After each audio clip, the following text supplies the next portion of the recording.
Enfin voilà, je trouve ça toujours intéressant, moi, tous ces articles. Ça me donne toujours plein d'idées pour faire des émissions, mais faudrait que... En fait, il faudrait que je monte mon journal et que je sois rédac chef. Je suis mieux en rédac chef, en fait, en idée d'articles. Bah, après, quand il faut bosser le truc, c'est trop chiant. Quand je vois déjà, pour une simple émission... Ah si, il y avait la publicité sur les réseaux sociaux, les fameux manquements. Je trouve toujours ça intéressant. Ça aussi, faut que je fasse ça, j'ai pas eu le temps. Alors, j'ai la guilde des vidéastes que je dois contacter. Donc la guilde des vidéastes, c'est une association d'intérêt général cherchant à améliorer la professionnalisation de la web création, notamment des youtubeurs. Même s'ils ont ouvert un peu plus, c'est quand même très YouTube. L'adhésion, je crois que c'est 50 euros, si je dis pas de bêtises, l'adhésion annuelle. Et ça permet surtout de pouvoir les contacter pour avoir des réponses en cas de souci sur des règles juridiques et tout. Donc il faut que je les contacte. J'avais commencé à préparer ça il y a une semaine et puis j'ai toujours pas écrit le truc. Et donc je vais les contacter peut-être pour voir si eux ils peuvent pas nous orienter pour avoir des réponses concrètes sur des cas concrets. Parce qu'en fait, même s'il y a des règles qu'on peut voir dans l'article sur le monde, bon, c'est des règles qu'on connaît, hein, le fait de l'obligation d'afficher clairement les partenariats, le sponsoring, quand on bosse pour une marque, etc. On va reprendre l'article parce que c'est intéressant, mais on le sait, même s'il y en a toujours qui se cachent un peu derrière leurs petits doigts en disant ouais, mais non, moi mon cas il est particulier. Ben, en fait, non, il est très simple. À partir du moment où on t'envoie un produit, et je reprends, hein, si c'est soit un paiement, soit si je t'envoie une boîte gratuite, enfin, un cadeau, c'est considéré comme une rémunération. Si c'est un service presse, ça doit être particulier. C'est pas juste je t'envoie une boîte et je te dis que c'est un service presse. Un service presse, c'est quelque chose d'encadré. C'est les fameux échantillons.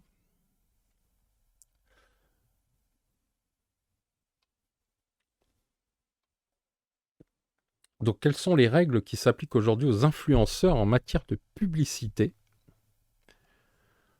La direction générale de la concurrence, de la consommation et de la répression des fraudes contrôle ce qu'on appelle les pratiques commerciales trompeuses. On sait que c'est ça qui est à faire attention. Euh, il y en a toute une liste que l'on retrouve dans le Code de la consommation, parmi lesquelles le fait de ne pas dévoiler l'intention commerciale. C'est puni par une amende qui peut aller jusqu'à 300 000 euros et peut être portée jusqu'à la moitié des investissements publicitaires qui ont servi à commettre l'infraction, ainsi qu'une peine d'emprisonnement pouvant aller jusqu'à 2 ans. Donc on se souvient de l'affaire Nabila qui a été condamnée à une amende de 20 000 euros. Je crois que c'était par rapport à, comment on appelle ça, des crypto-monnaies. Elle avait fait la promotion de crypto-monnaies, voilà, sans le dire ou sans prendre de gants, puisque effectivement il y a des tas de choses qui sont encadrées par la loi. Moi je me souviens par exemple sur une des vidéos du passe-temps où c'était sur un jeu d'ambiance et il y avait de l'alcool visible sur la table. Euh, C'était pour faire la blague. Je me souviens avoir fait des recherches après le tournage en disant je suis pas sûr parce qu'en fait, voilà, la promotion de l'alcool, c'est super encadré par la loi. Donc, faut pas déconner avec ça. Et même si beaucoup de gens pensent que Internet, c'est pas, c'est en dehors des lois, ben non, ça l'est pas. Et Et donc, on ne peut pas montrer l'alcool comme étant quelque chose de positif, de festif, etc. Il faut toujours mettre une phrase, etc., etc., quoi. Donc, c'est très encadré, et la publicité, c'est pareil, quoi. Donc, il y a aussi un texte déontologique adopté en 2017 par la profession, qui est une règle de transparence entre les marques et les influenceurs. Dès lors qu'il y a un engagement réciproque. Par exemple, si je poste un contenu d'une marque en échange d'une contrepartie, quelle qu'elle soit, c'est ça qui est important, quelle qu'elle soit, une contrepartie. Donc je reçois une boîte, c'est une contrepartie. S'il y a un engagement réciproque, c'est-à-dire si je m'engage à faire une vidéo ou à parler du jeu. Évidemment. Et donc ça marche à l'oral, ça marche à l'écrit. C'est-à-dire qu'il faut pas C'est mieux d'avoir un contrat parce que ça encadre bien la chose et tout le monde sait ce qu'il a respecté, mais s'il n'y a pas de contrat, il suffit d'un texte, un mail ou quoi, ou un DM Insta ou quoi, pour que ça vaille... Enfin voilà, ça vaut contrat, quoi. Donc voilà, ça s'appelle de la collaboration commerciale, et il faut le mentionner d'une manière explicite et instantanée. Et, euh, et c'est ça le plus important. Et souvent, c'est difficile à faire comprendre que explicite et instantané, c'est pas à la fin d'une vidéo, par exemple. C'est pas sous forme d'un hashtag. Donc, explicite veut dire avec des termes clairs, accessibles à tous. Faut pas que ce soit alambiqué. Si c'est un partenariat, c'est un partenariat, quoi. Même si souvent, par exemple, on va jouer avec les mots. On va dire telle marque nous soutient. Pour pas dire on a un engagement avec cette marque, quoi. Je pense que ça passe. Soutien, ça passe dans explicite. Mais bon, au cas où, vaut mieux dire la chose directe.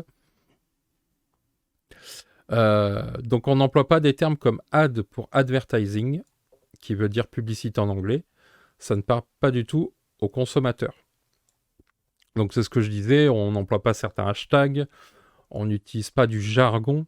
Il faut vraiment que ce soit quelque chose de clair, quoi. Faut pas qu'il y ait d'ambiguïté.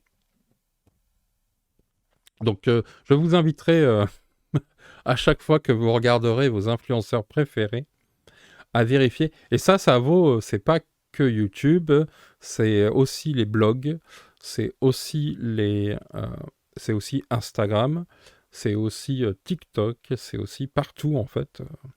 Il n'y a pas d'endroit où ces règles ne s'appliquent pas. Elles s'appliquent pour tous. Donc moi je trouve ça c'est toujours intéressant de voir qui le fait de manière transparente ou qui essaye de filouter. Parce que pour moi ça donne déjà un ton sur... Alors des fois on s'en rend pas compte, parce que c'est fait pour qu'on s'en rende pas compte, mais des fois quand on est un peu du secteur ou quoi, ben on le sait, on finit par savoir, soit parce qu'on a été contacté par les mêmes personnes, donc forcément, si on a été contacté, si moi on me contacte par exemple en message ou en mail pour me dire, hey, ou sur les festivals, pour me dire est-ce que je peux t'envoyer des boîtes, est-ce que si, ou tel jeu ou tel truc, et que tu le vois ailleurs, forcément, tu vois, t'es pas le seul au monde à être contacté, les autres aussi. Donc, tu peux déjà, tu vois déjà, hello Toff, tu vois déjà ceux qui ont forcément un partenariat ou un engagement, quoi.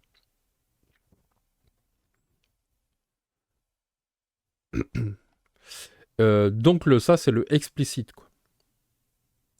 Donc ça veut dire, pour être totalement clair, par exemple, moi j'ai toujours fait par rapport au YouTube, qui quand tu mets sur YouTube, tu choisis de dire si c'est un contenu à caractère commercial ou pas. Donc moi, les quelques vidéos que j'ai vendues, poum, je l'ai systématiquement indiqué.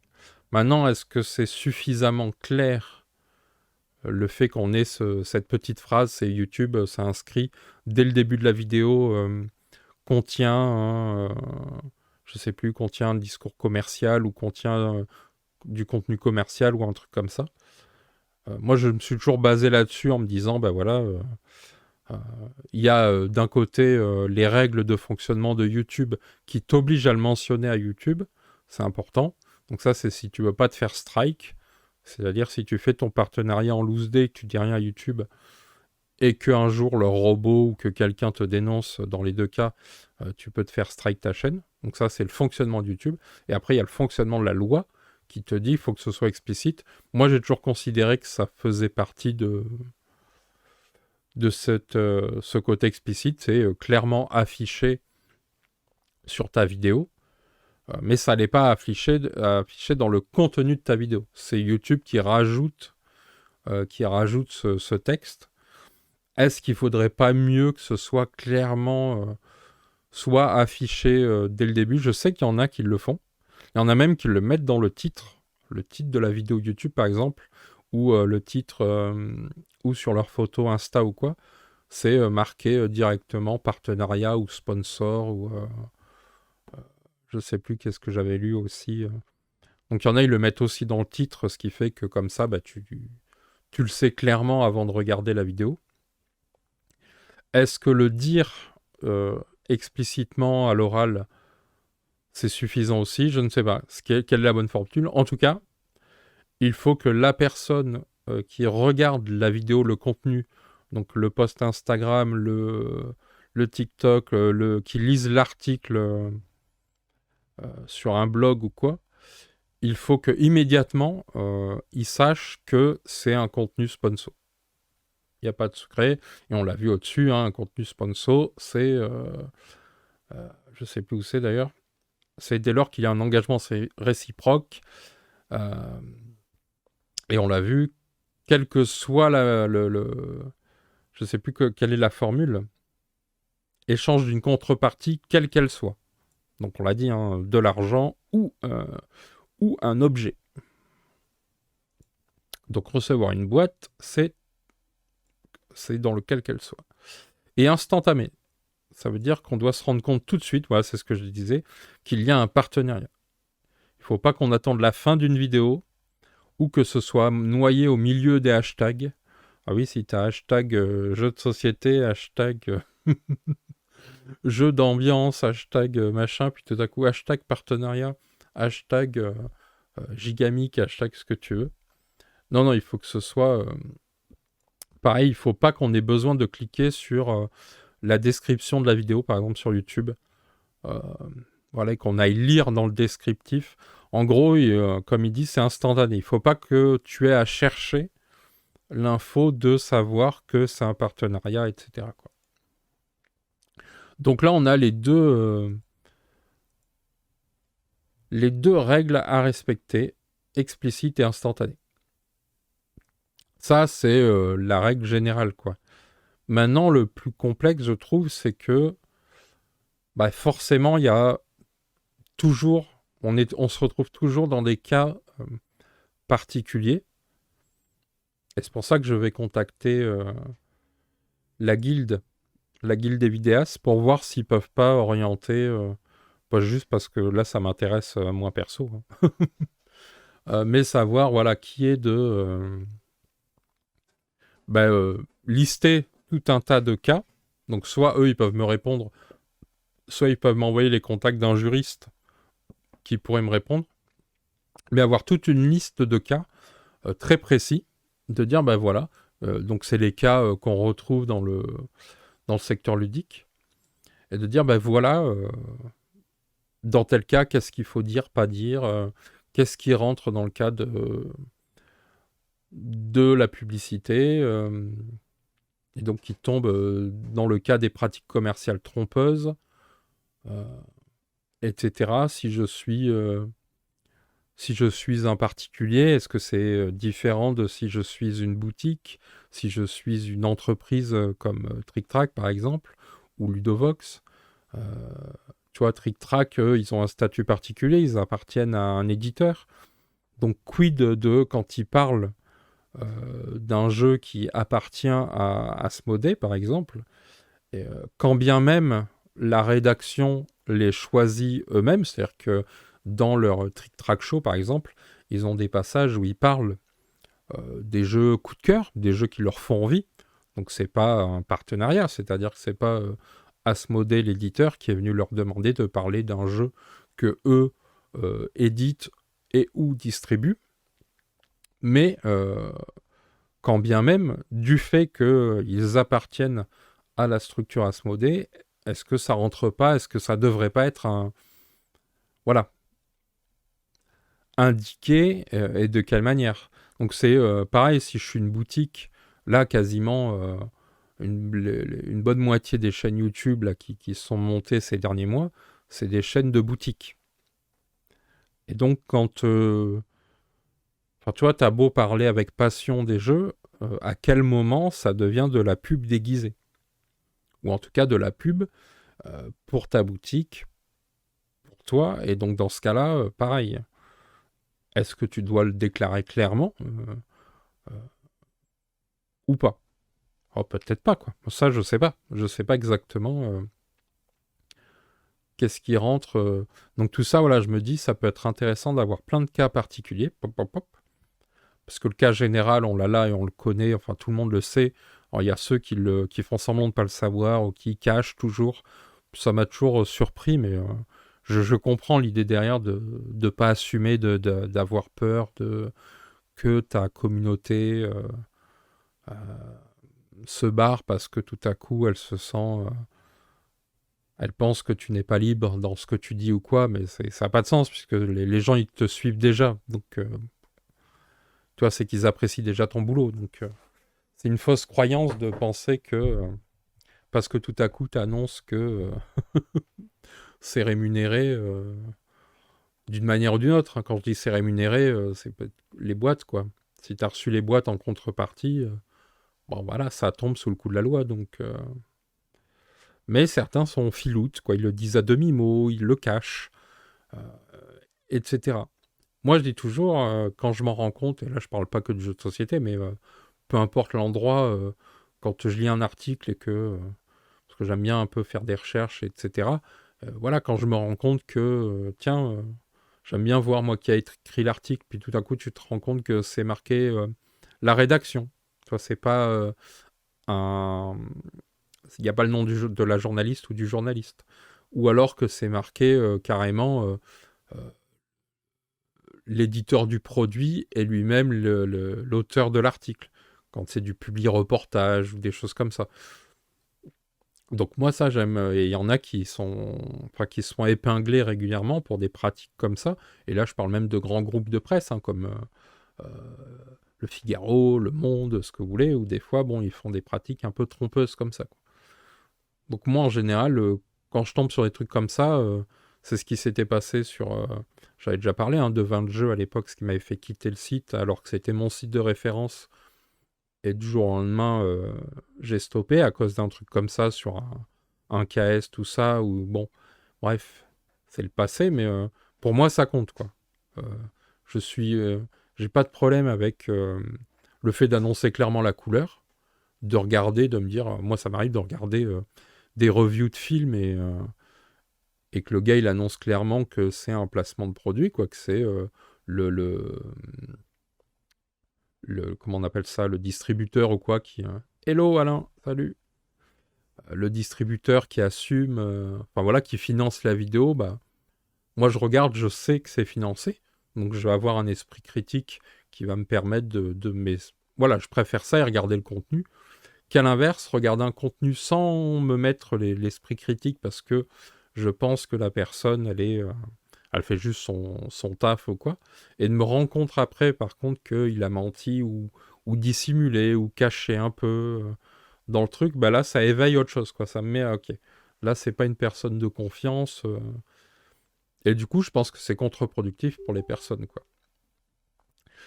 Donc à voir, et j'espère que faut que j'écrive ça tout à l'heure. Et,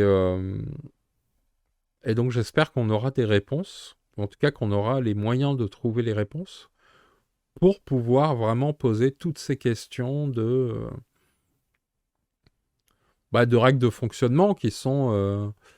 il y a la généralité, et puis il y a vraiment que des cas particuliers, en fait. Si on regarde dans les médias ludiques, il n'y a pas il y a pas deux situations réellement identiques. Il n'y a pas deux manières de travailler non plus pour les éditeurs qui envoient des boîtes. D'un coup, certains, c'est des envois presse, d'autres, c'est des boîtes gratuites, d'autres, c'est offert à la main sur un festival. Enfin voilà, quelle est la limite, quel est le bon fonctionnement? Il y a peut-être même il y a peut-être même à ce que tout le secteur se mette à niveau, quoi, dans les manières de fonctionner. Hello Raoul. Salut, salut, 4 mois d'abo, mais merci, merci. Et toujours pas le café servi lors du stream, un scandale. Non, non, il n'y a que moi, je profite moi-même de mon café.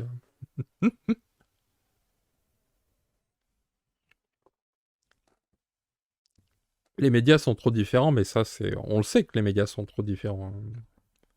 C'est pas... Il n'y a pas de question à se poser, mais c'est pas nouveau. Ça l'a toujours été dès le début. Différent dans tout. Dans les plateformes, dans la manière de fonctionner. Comment ça, je suis dans l'ombre? Dans l'ombre du secteur ludique ou... Je suis dans un angle mort. Ou dans l'ombre de la luminosité. Mais oui, oui, que les médias sont tous différents, c'est normal en fait. Par contre, tous différents, mais avec des règles communes. Il n'y a pas des lois pour chacun, il y a des lois pour tous. Donc, toute la question en fait, c'est que je connais personne ou très peu de personnes qui se sont intéressées sur ce fonctionnement-là. Euh, Typiquement, je suis pas sûr que les éditeurs qui font... toi, Alain, par exemple, tu fais des vidéos de tes jeux. Est-ce qu'il y a marqué, est-ce que c'est du placement publicitaire ou pas? Et est-ce que tu l'indiques, par exemple? Tu vois, ou est-ce que tu dois l'indiquer? Tu vois, est-ce que toi, tu t'es renseigné? Est-ce que tu connais ta loi?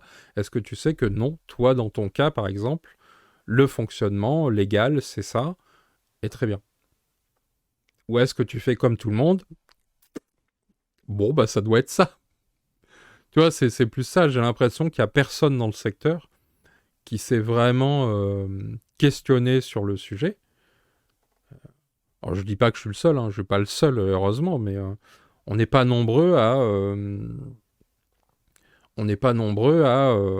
se poser la question et à chercher quelle est la réalité législative sur le sujet, à en parler autour, à faire changer peut-être les manières de fonctionner. Pas besoin parce que tu penses que tu la marques. Ouais, mais est-ce qu'elle est identifiable? Est-ce que c'est clair? Bon, là, Blue Cocker Games, on le sait, mais tu vois, il y a peut-être des fois où sur certains sites, c'est pas si clair, quoi. Je ne sais pas. À voir, hein. Peut-être il n'y a rien et ça fonctionne comme ça. C'est forcément de la pub, ouais, mais est-ce qu'il y a comment on appelle ça? Un affichage ou pas à avoir, légal? Je ne sais pas, quoi. Un peu comme certains éditeurs de jeux vidéo qui disent, quand ils font le trailer, par exemple, de leur jeu vidéo, c'est indiqué sur YouTube, par exemple, inclut une communication commerciale. Alors que c'est juste une bande-annonce. Et que c'est sur le site de l'éditeur. Pourtant, eux, ils l'indiquent, par exemple. Donc, est-ce qu'ils l'indiquent parce que... je sais pas. Il y a sûrement une raison pour que certains le fassent et d'autres non. Euh, Soit certains sont trop prudents, soit... voilà, pour moi, il y a trop de flou. Et moi, je suis quelqu'un, j'ai besoin d'avoir la question qui est posée, avec dans tel cas... je suis, je sais pas, je suis sans entreprise, je reçois une boîte non sollicitée, je n'ai pas discuté avec la personne, est-ce que j'en parle dans une vidéo, est-ce que ça rentre dans le cadre de la publicité machin? Moi, je me rappelais qu'il y avait le coup d'avoir des boîtes dans son dos ou des objets, des marques qui apparaissent à l'écran et qui peuvent rentrer dans le cadre de la loi ou des fois qui sont tolérés selon si t'es salut Mighty Games. Euh, selon si tu es une entreprise ou un blogueur. Par exemple, quand tu es blogueur, je sais que moi, je m'étais renseigné pour la, comment on appelle ça, quand j'avais fait l'interview là, de Nostromo, de l'affaire Nostromo, sur la diffamation. Et du fait, parce que tu as la diffamation quand tu es une presse, donc quand tu es journaliste, ça rentre dans un cadre. Et en fait, en tant que blogueur, tu rentres dans le même cadre dans le même cadre que ça, quoi. Que t'as une, je sais plus comment on appelle ça, euh, quand la loi elle t'autorise à rentrer dans un cadre qui est pas le tien normalement. Je sais plus, ça porte un nom, je me rappelle plus exactement. Mais en gros, voilà, tu rentres dans le même cadre qu'un journaliste alors que tu n'es pas journaliste. Et donc là, je me demande pareil, quoi. Le fait de pas être une entreprise, est-ce que tu rentres pas dans le même cadre qu'une entreprise, quoi. C'est beaucoup de sous à filer à un avocat pour être sûr de ça, je pense. Ouais, ouais, bah c'est. Mais je pense que c'est quand même très intéressant. C'est pour ça que je vais rentrer en contact donc, avec la guilde pour, euh, pour voir s'il y a moyen d'avoir des réponses concrètes. Ouais, un juriste doit suffire, etc. Quoi. En tout cas, à voir. À voir. Ça, il faudra bien qu'on ait des réponses un jour parce que, au-delà du fait. Alors, même si d'un côté du marché, euh, si je me place côté éditeur, distributeur, voire même auteur, créateur de jeux, effectivement, cette question-là, on s'en fout, quoi. Puisque s'il y a un problème un jour, celui qui sera condamné, c'est le média. C'est pas. Donc je comprends qu'il y ait d'un côté, on s'en fout des pratiques et on envoie des boîtes sans savoir si on est dans la loi, pas dans la loi, ce que ça enclenche en fait en termes législatifs derrière, ou légal, ou je sais pas comment dire. À l'inverse, ça m'inquiète toujours quand des médias, eux, ne se saisissent pas. Alors quand t'es tout petit et que ça représente rien, voilà, une boîte dans l'année, ok, je comprends que tu t'en foutes un peu. Par contre, quand c'est ton entreprise, etc., donc il y a vraiment des échanges d'argent, etc., que cette question-là, elle soit pas tranchée clairement, quoi. Qu'il n'y ait pas la réponse concrète de, je sais pas, des trucs tout cons, hein, si je fais un tournage et que j'ai du public dans mon tournage ou que je reçois un auteur, moi je me suis déjà posé, par exemple, je fais des petites interviews à la maison. Bon, bah, quand j'ai un auteur qui vient à la maison, je me suis déjà posé la question de quelle est. Parce que l'assurance, alors je sais que c'est l'assurance personnelle qui entre en compte, et de la personne qui vient et de la mienne, mais voilà, quoi, de se poser des questions, je suis sûrement le seul, hein, peut-être que tout le monde s'en fout, mais moi ça me plaît de savoir ça, quoi. Toff nous dit, j'ai l'impression que la plupart des chaînes ludiques sont assez indépendantes. Bah, moi je crois pas qu'elles soient. Enfin, ça dépend ce que tu mets dans indépendance, mais moi je crois au contraire que la plupart sont dépendantes. Mais pas sous la forme forcément dans le sens rémunéré ou appartenant à.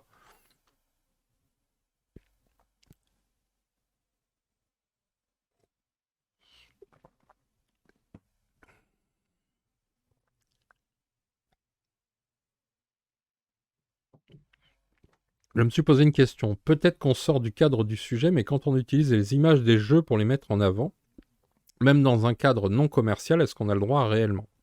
Tout le monde le fait, mais quand on parle de musique, on n'a pas le droit de faire ce qu'on souhaite, par exemple. Maintenant, je reçois des kits presse avec des visuels, mais parce que je le demande, sinon c'est des images d'Internet. Alors là, c'est simple, hein, c'est le droit qui s'applique. Donc si c'est des kits presse, tu as le droit de les utiliser.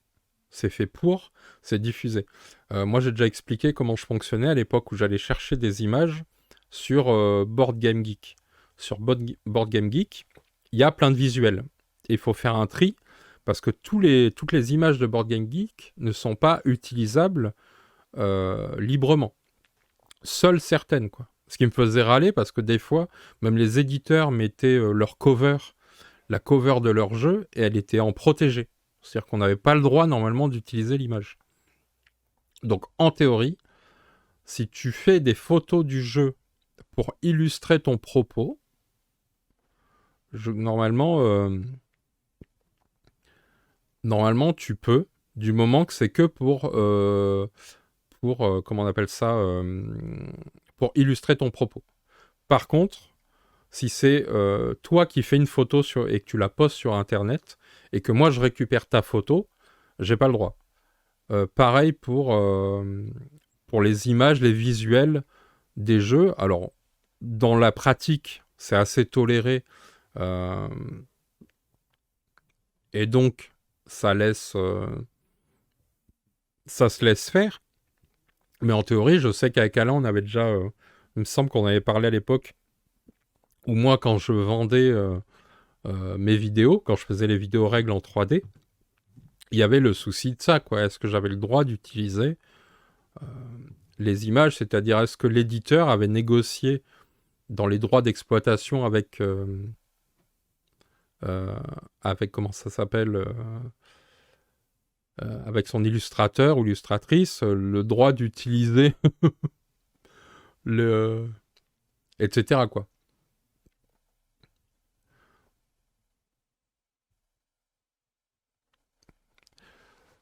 Euh, Bah en fait, si c'est l'équipe presse, normalement tu as le droit, c'est fait exprès.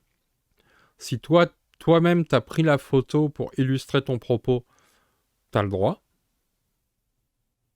En tout cas, ça rentre dans le cadre de la presse. Par contre, si c'est les photos prises par quelqu'un d'autre, t'as pas le droit. Donc même si c'est l'éditeur qui a pris les photos, en théorie, on n'a pas le droit. Et utiliser les visuels du jeu, on n'a pas le droit normalement. Les illustrations, etc. quoi. Mais il y a une tolérance. C'est un peu comme les jeux vidéo, quoi. C'est-à-dire que tant qu'il y a une tolérance et qu'on te dit pas le contraire, ben ça fonctionne comme ça. Le jour où ça fera ce qu'on appelle le Nintendo Gate, quoi. C'est le jour où un éditeur euh,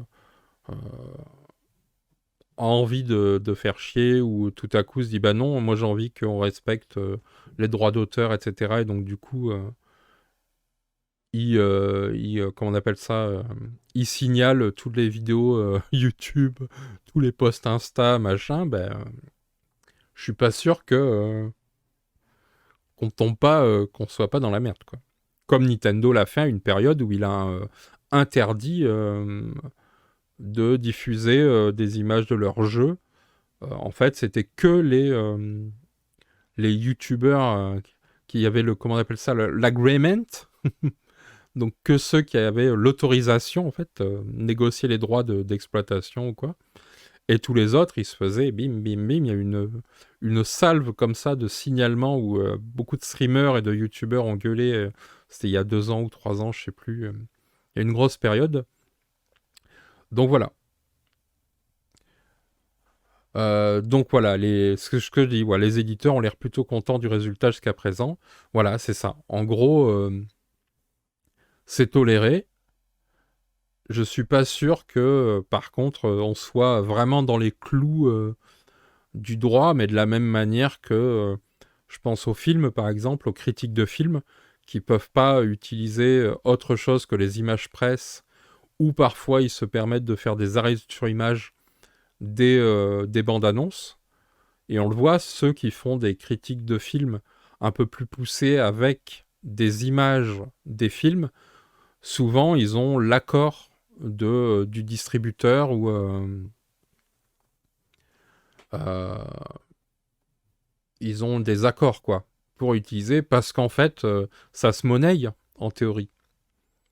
Même si nous on a des exceptions, je sais plus comment, exception droit d'auteur en France, où à partir du moment où tu critiques une œuvre, tu peux réutiliser, réexploiter un tout petit bout de cette œuvre. Euh, Sachant que petit bout, le petit extrait, n'est pas défini dans la loi, il est à l'appréciation des juges Mais évidemment, si c'est un, comment ça s'appelle, un court métrage de 8 minutes et que tu utilises 6 minutes, c'est pas un petit bout, quoi.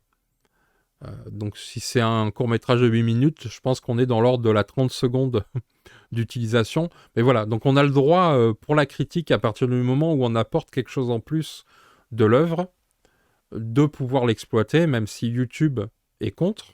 YouTube interdit ça. YouTube est hors des lois françaises, il faut le savoir, sur l'exploitation des droits d'auteur. Mais bon, c'est comme ça, hein. C'est eux qui dirigent le monde, hein. Donc ils sont au-dessus de tout. Mais voilà, donc il y a des règles d'utilisation. Donc j'imagine que c'est pareil pour le jeu de société. En tout cas, la bonne pratique, c'est d'utiliser des images libres de droit ou libres de droit et qu'on a le droit d'utiliser. Alors ça doit être Xavier Blue Cocker, parce que je crois qu'on voit pas à cause du bot. Il faut que ce soit des libres de droit, mais qui soient utilisables à des fins commerciales. Si vous monétisez votre audience, typiquement, si sur YouTube, tu as activé la monétisation, normalement, ça rentre. Donc c'est pour ça que je disais sur BGG, sur BGG, tu peux faire un tri. On peut aller voir.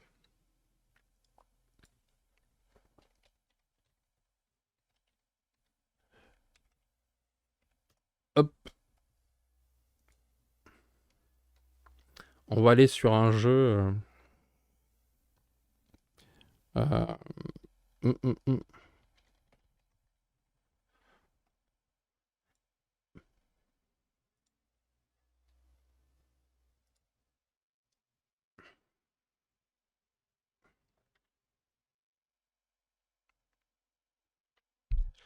C'est un univers qui se professionnalise et qui devient de plus en plus sérieux. Voilà, non, je crois pas, hein. Je crois qu'on en est même loin. En tout cas, au niveau des médias. On est clairement...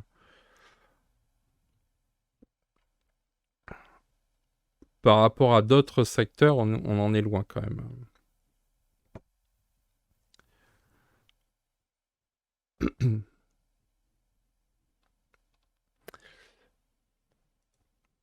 Ça veut pas dire que ça arrivera pas, hein. Donc voilà, quand on est sur BGG, je sais pas si on voit bien, ouais. Il faut aller dans licence. Et commercial. Ouais, ça a l'air pas mal. Donc commercial use allowed. Voilà.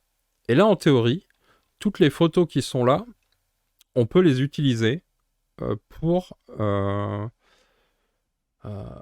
illustrer ses propos, ses articles, c'est tout ça. Les photos qui ont été mises là, en fait, ont été mises, en fait, tu peux les utiliser de manière commerciale. Donc là, en théorie, tu peux récupérer ces photos-là, il n'y a pas de souci. Tu vois, ils appartiennent à Daniel. Et donc, ce que je disais tout à l'heure, n'est-ce pas, Alain? Là, par exemple, j'ai accès à aucune cover du jeu à part la cover espagnole. Alors, si je vais sur le site de Blue Cocker ou si je contacte Xavier, j'aurai accès à un kit presse. Mais autant aussi le mettre sur BGG, histoire que n'importe quel petit youtubeur, instagrammeur ou quoi, euh, qui n'a pas envie forcément de faire la démarche. Donc voilà, donc ça c'est un truc à faire gaffe. Moi j'ai toujours essayé de faire gaffe. Ce qui est bien aussi, alors ça par exemple moi que je ne faisais pas, je l'ai fait pas sur toutes mes vidéos, et plus sur les dernières que sur les plus anciennes, c'est pareil de rajouter évidemment le copyright. Ça aussi c'est important. Le crédit photo quoi. Pareil quand on utilise un extrait de vidéo YouTube, bah, il faut mettre le crédit YouTube. Ça compte aussi. Comme je le disais, hein, si on prend quelques secondes sur une vidéo de 35 secondes, bon. Après, on a de la chance, c'est encore assez permissif, parce qu'il y a aussi un côté donnant-donnant, win-win, quoi. C'est-à-dire que l'éditeur, il a tout intérêt à ce que tu te saisisses à faire la promotion du jeu, quoi. Le souci, c'est que parfois, tu peux aussi dire des choses qui déplaisent. Et dans ce cas-là, on pourrait être tenté de dire: ah oui, mais tu n'utilises pas du matériel qui t'appartient, là. Donc si tu es dans les clous, ça te permet de pas être embêté, quoi. Donc ça, c'était... voilà comment moi, j'utilise Board Game Geek. Quand j'allais chercher des images, c'est pour ça que j'ai souvent râlé, c'est que quand tu montes tes vidéos, par exemple, tu as besoin d'images en très bonne qualité, et que souvent, là, ça n'a pas l'air d'être le cas. Là, les images ont l'air voilà, suffisamment grandes, quoi. Mais il y a eu une période, une époque, peut-être ça se fait moins aujourd'hui, où même les covers des boîtes de jeux, tu les avais en 320 sur...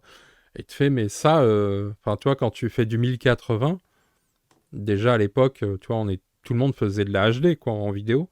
Bah, t'étires le truc, ça pixelise, t'arrives pas à avoir des trucs de qualité. Et ça, c'était compliqué à l'époque, juste d'avoir la cover en bonne qualité.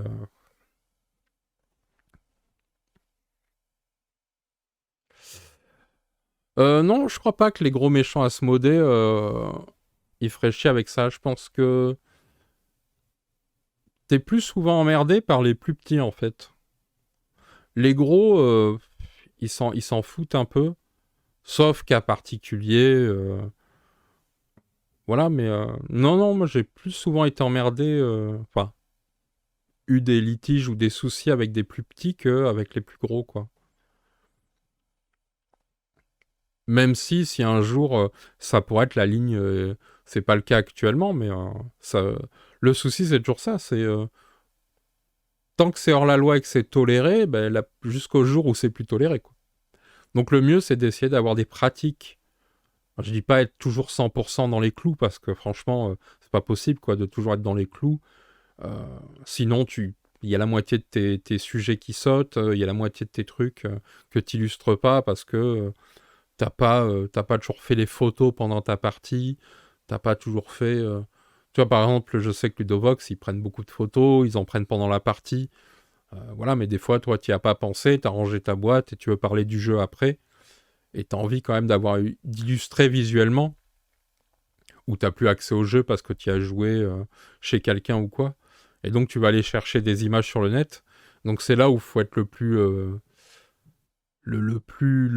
plus sérieux possible, sachant que t'es jamais sérieux à 100% et qu'on le sait, hein, que des fois ça arrive, que tout à coup un mec reconnaisse sa photo et vienne faire chier, quoi. Euh, des fois juste gentiment. Quand je dis faire chier, c'est pas faire chier dans le sens tiens, j'ai envie de te pourrir ta vidéo, quoi. Des fois c'est juste ça te fait chier toi, en fait, que le mec qui vienne te voir et qui dise hey, ça c'était ma photo, je suis pas très d'accord pour que tu l'utilises comme ça ou quoi. Et moi inversement, hein,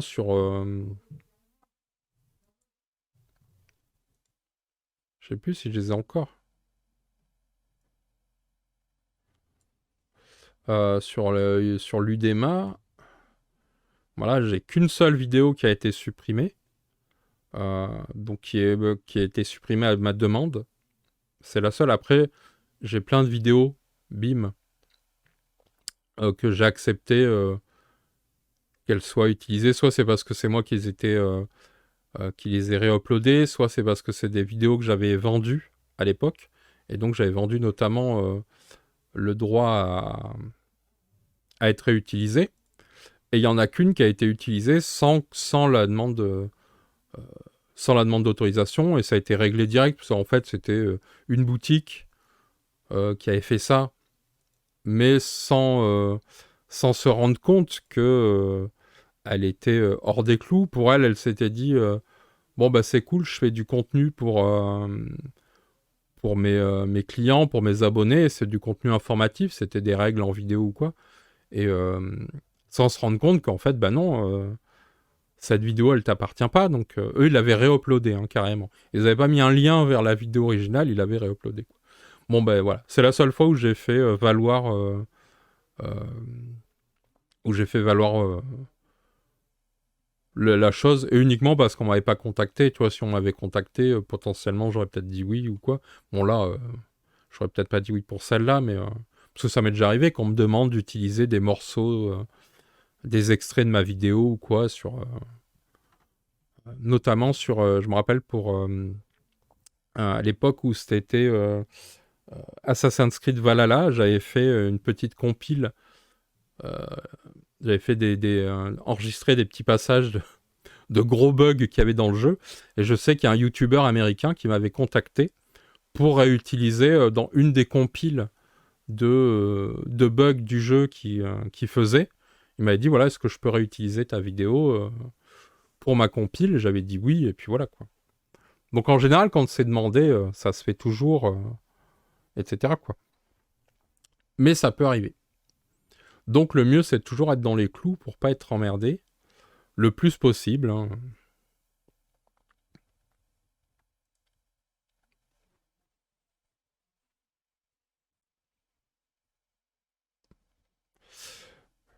Bah, c'est surtout sur le résultat final, si le rendu est pas ouf, ça encourage le propriétaire du contenu de base à être mécontent.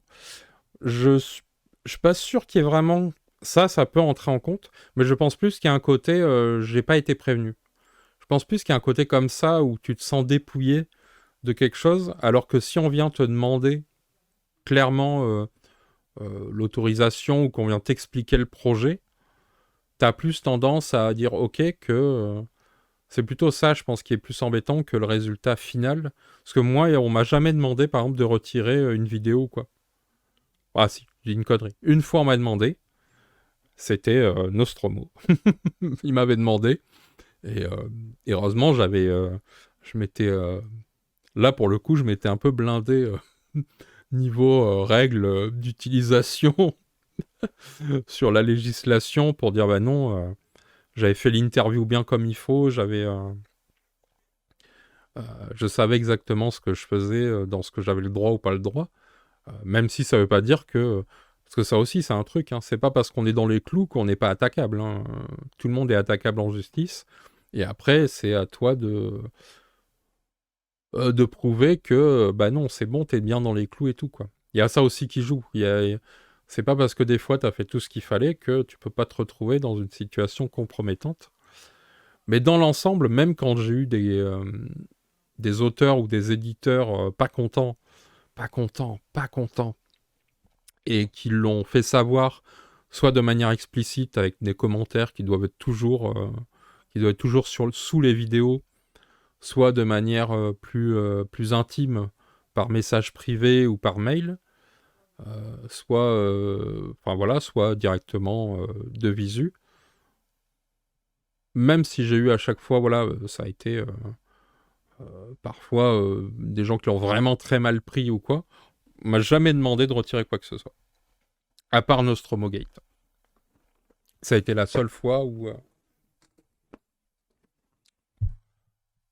ça a été la seule fois où on m'a demandé de retirer la vidéo et que j'ai refusé.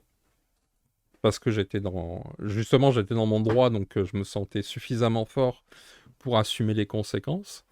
Et ça a été la seule fois aussi où on m'a menacé implicitement, ou je sais pas, voilà, on a fait croire que il y allait avoir de la diffamation,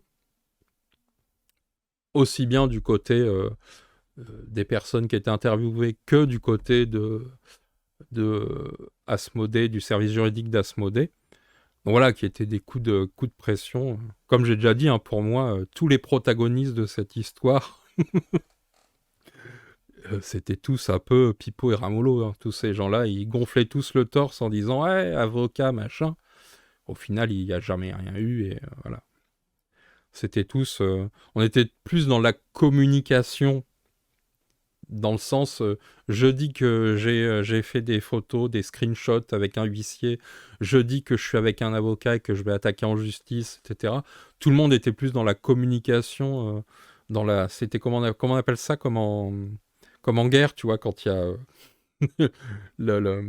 merde, pas une échelle, mais comment ils appellent ça là, je sais plus le terme, enfin bref. On était plus dans ce genre-là, quoi. Chacun faisait de la dissuasion nucléaire envers les autres en faisant croire que ils iraient au bout. Voilà, une escalade. Merci, Raoul. Alors qu'en réalité, personne n'aurait été réellement au bout. Et je suis pas sûr que si ça avait été au tribunal vraiment. En fait, mon point de vue sur l'histoire, c'est que s'il y avait eu quelque chose d'illégal, de sûr, en tout cas de sûr, euh, bah, la personne qui aurait été gagnante, en fait, elle aurait attaqué, quoi. Le problème, c'est que c'était un tel fouillis et que personne n'avait vraiment les preuves. Tout le monde était un petit peu... Bon, il y avait des trucs pas très nets de tout le monde de partout. Donc je pense que voilà, ça a été qu'une escalade. Mais bon, voilà, comme toujours, ça fait partie, comme les images, comme tout ça. Je pense que c'est toujours des bonnes questions de se dire, voilà, est-ce que j'ai le droit, pas le droit. Euh, Au moins, la réponse est l'équipe de presse, on a le droit. Euh, Faire pression pour généraliser les kits presse, pour les rendre plus accessibles, etc., plus facilement. Voilà, pour que ça soit plus facile. Sur l'article, ils nous disent aussi le nombre de pourcentages, donc que c'est surtout les manquements, c'est ça que je trouve très intéressant, sont beaucoup plus importants chez les petits influenceurs de moins de 10 000 abonnés. Cette année, on a marqué que 31% de leur contenu publicitaire était non identifié, contre 9% chez les influenceurs de plus d'1 million d'abonnés. Ce qui est logique, puisque quand tu atteins un certain niveau de contrat, de notoriété, etc., tu as quand même plus... Alors autant si on parle quelques années en arrière, comme quand Nabila se fait rattraper, c'est pour une affaire, je crois, d'il y a 3 ans ou 4 ans en arrière, quoi. Là, quand elle est condamnée l'année dernière, c'est pour des faits qui remontent à 3 ou 4 ans en arrière. Ou à l'époque, on va dire que c'était un peu plus le Far West, ce qui est plus le cas aujourd'hui. Hein. Aujourd'hui, dire oh, je sais plus trop, je sais pas trop là, faire un peu au pif, non, il y a quand même des articles hein, comme Au Monde, comme tout ça, il y a de quoi se renseigner sur le net. Euh, Même si, comme j'ai dit tout à l'heure, il y a les cas particuliers qui fait que tu sais pas dans quelle situation tu te trouves. En tout cas, voilà, c'est ce qu'ils disent que plus un influenceur est gros, mieux il est accompagné. Forcément, il a une équipe. Euh, il traite avec des marques aussi, avec des marques qui eux aussi ont une équipe. Ça aussi, ça joue. C'est-à-dire que des gens qui ont quand même, qui ont aussi gros à perdre, ou qui savent quoi dire, quoi faire, etc. Donc ça joue aussi. Quand t'es un tout petit et que t'as ton premier éditeur qui te contacte et qui te propose un truc, t'es assez content en fait pour dire, tu vois, t'as un petit côté égo quand même, que dire, ah, ça y est, je suis important là, on me considère. Et, euh, et donc du coup, on peut faire fi des règles de base, et puis le petit éditeur aussi qui te contacte, il est peut-être pas non plus lui aussi, voilà, très dans les clous. On le voit avec certaines traductions de jeux de société qui sont pas vraiment rémunérées, etc. On peut reprendre il y a quelques années en arrière, on prenait le cas des animateurs dans les festivals qui pour la plupart étaient bénévoles. Bénévoles pour des entreprises. Et là tout de suite on se pose d'autres questions, ce qui n'est pas la même chose qu'être bénévole pour une association, notamment pour une association qui organise des festivals. Euh, donc voilà, il y avait quand même du travail dissimulé, il y avait quand même pas mal de choses un peu pas très nettes non plus. On va vers un truc où les gens qui pratiquent encore comment s'appelle, l'animation illégale sont quand même plutôt sur des tout petits, et donc qui ont entre guillemets, moins de chances de se faire contrôler et puis moins à perdre que des gens qui commencent à avoir des revenus et qui disent bon bah voilà, si je me prends un redressement pour ça, parce qu'il y aura forcément, euh, il y aura forcément des gens qui vont regarder. Moi je peux donner l'exemple, il y a 3 ans, salut Promeeple, il y a 3 ans je crois, ou ouais 3 ans, je sais plus, il y a 3 ou 4 ans on va dire. Euh, j'ai filé un coup de main au passe-temps. Donc souvent, j'étais embauché pour la période des fêtes de fin d'année. Et là, j'avais commencé, c'était fin novembre. Et fin novembre, on s'était retrouvé à avoir un stand au Toulouse Game Show. Donc Toulouse Game Show, c'est une convention sur les cultures asiatiques, avec beaucoup plus de manga, Japon, Corée et un peu quelques jeux vidéo. Et donc il y avait un stand, voilà, le passe-temps a eu un stand, alors c'était pas de leur volonté, il y avait un partenariat, machin. C'était en tout cas un test de leur part. Donc on s'y retrouvait. J'ai aidé Simon, on était Simon et moi pendant 2 jours là-dedans.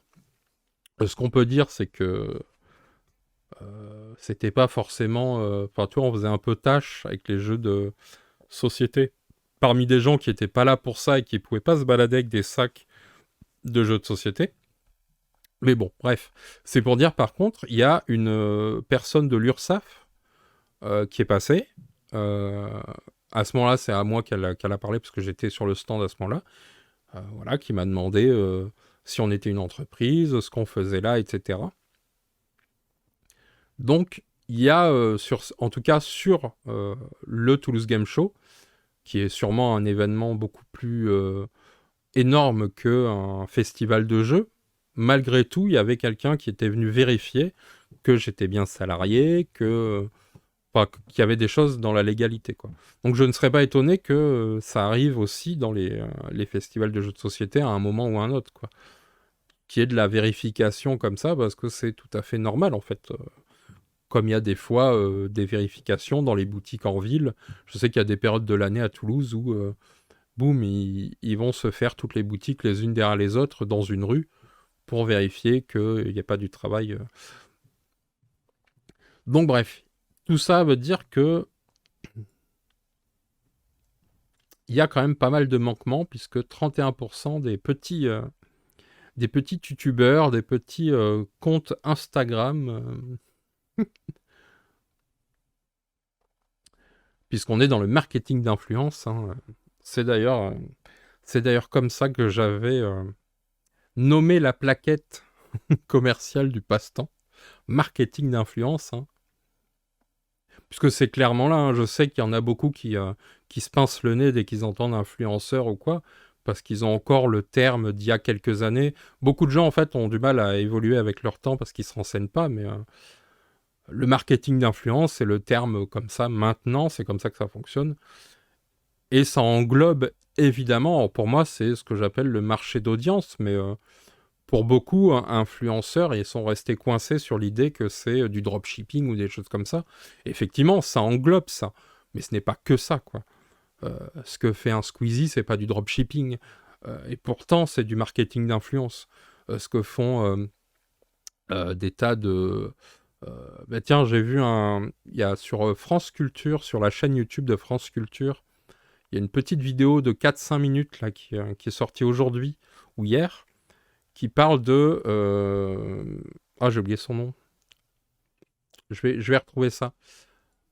Qui parle de la première influenceuse. Tenez, je vous laisse. C'est qui la première influenceuse française, qui est peut-être même la première influenceuse du monde?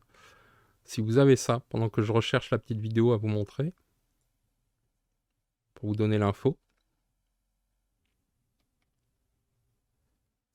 Je vais couper le son. Une superstar au million. Parce que c'est intéressant. Enjoy Phoenix. Marie-Antoinette, non. Non, non, Enjoy Phoenix, c'est il y a pas longtemps. La première, c'est Sarah Bernard. Je vous mets ça. Ah, attendez, je crois que j'ai raté. Elle est où ma vidéo? Elle est là. Hop là. C'est Sarah Bernard, la première influenceuse. Donc ça date de 1800, 1880, un truc comme ça. Donc je vous laisserai aller voir euh, la vidéo si ça vous intéresse. C'est assez intéressant, donc c'est sur France Culture. France Culture qu'on salue, hein, qui sont un peu dans la panade, les pauvres, avec, je crois que c'est leur directrice, non, qui est accusée de harcèlement moral, etc. Enfin bon, ça a pas l'air gai chez France Culture. Toujours est-il, voilà. Donc il y a une petite vidéo, elle fait 4 minutes 30. Je vous conseille ça, c'est vraiment très intéressant. Sur notamment Sarah Bernard. Voilà. L'artiste française qui déjà était donc la première influenceuse. Donc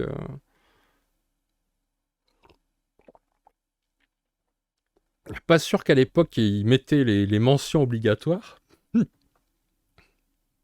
Bon voilà, aparté.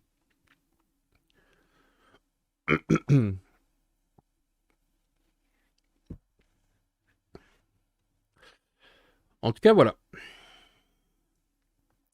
Donc l'idée, ça va être de contacter, donc on l'a dit, contacter la guilde des vidéastes. J'essaierai de faire ça, c'est mon objectif d'aujourd'hui, donc dans l'après-midi. Avec, j'espère, avoir un contact téléphonique ou une réponse ou un lien vers un juriste spécialisé qui pourra vraiment nous donner toutes les réponses qu'on souhaite sur le secteur ludique, puisque c'est quand même si c'est un produit culturel, c'est un peu particulier sur la manière de fonctionner et tout. Et afin de savoir, voilà, qu'est-ce qu'il faut qu'on mette, qu'est-ce qu'on doit indiquer, pas indiquer, dans quelle situation, pas de situation, etc. Je pense que ce sera intéressant.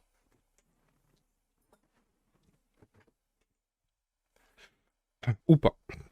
Peut-être ça intéressera que moi. Peut-être je ferai... comment ils font les influenceurs? Après, ils montent des formations ou quoi. Donc je vendrai ma formation à tous les autres influenceurs. Voilà, une formation 30 heures de vidéo pour expliquer comment être dans la loi.